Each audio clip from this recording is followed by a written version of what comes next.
يعني النعمة اللي بدأها بإسقاط رأس النظام بثورة 25 يناير هتكسب انتصار ثورة 25 يناير، لأن انتصاري في معركة رئاسة الجمهورية معناه انتصار هذه الثورة والتمكين لها وانتقال السلطة إلى الثورة ودخول الميدان إلى الديوان.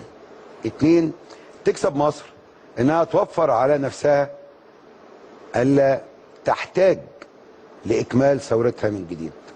أنا رأيي إذا لم يتمكن المصريون، وأنا عشمي في ربنا في المصريين إنهم هيتمكنوا من أن حمدين صباحي أو مرشح من المدرسة التي ينتمي لها حمدين صباحي، مدرسة الوطنية المصرية الجامعة، مدرسة النضال من أجل دولة وطنية ديمقراطية مدنية، إذا ما كسبناش أعتقد أن مصر ستجدد ثورتها أو ستكمل ثورتها.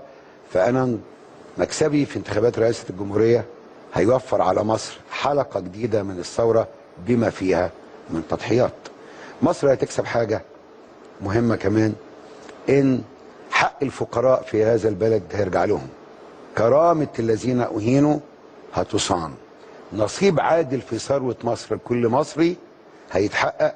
وأعتقد إن أكتر مرشح منتمي لبسطاء شرفاء فقراء المصريين اللي هم الأغلبية هو حمدين صباحي.